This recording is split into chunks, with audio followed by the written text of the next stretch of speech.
اعوذ باللہ من الشیطان الرجیم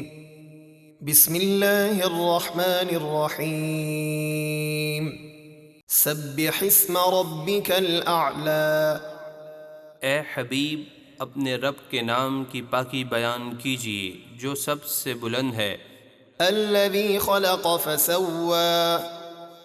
جس نے ہر چیز کو پیدا کیا پھر اسے ٹھیک بنایا،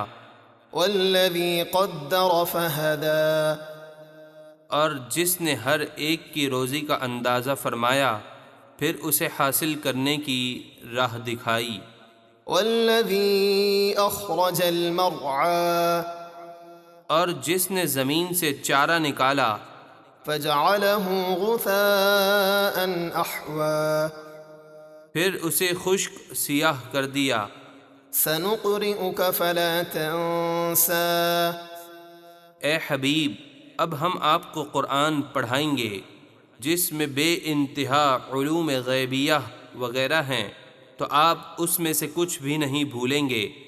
الا ما شاء اللہ انه يعلم الجهر وما يخفى، مگر جو اللہ چاہے بے شک وہ ہر ظاہر اور پوشیدہ بات کو جانتا ہے، ونيسرك لليسرى، اور ہم آپ کے لیے دین کے احکام میں آسانی کا سامان مہیا کر دیں گے،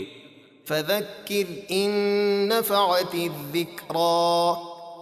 تو آپ لوگوں کو نصیحت فرماتے رہیں اگر نصیحت فائدہ دے، سيذكر من يخشى، عن قریب نصیحت وہی مانے گا جو اللہ سے ڈرتا ہے،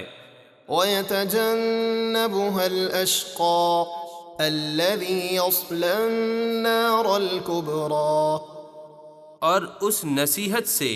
وہ بڑا بدبخت دور رہے گا جو سب سے بڑی آگ میں داخل ہوگا، ثم لا يموت فيها ولا يحيا، پھر نہ وہ اس میں مرے گا اور نہ چین سے جیے گا،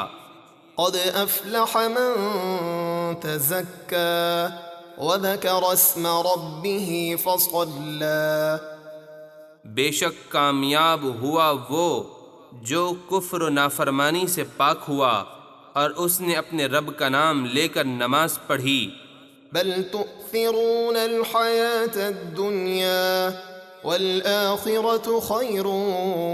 وأبقى، بلکہ اے لوگو تم دنیاوی زندگی کو آخرت پر ترجیح دیتے ہو، حالانکہ آخرت بہتر اور ہمیشہ باقی رہنے والی ہے، إن هذا لفي الصحف الأولى صحف إبراهيم وموسى، بے شک یہ بات ضرور پہلے صحیفوں میں بھی ہے، ابراہیم اور موسیٰ کے صحیفوں میں۔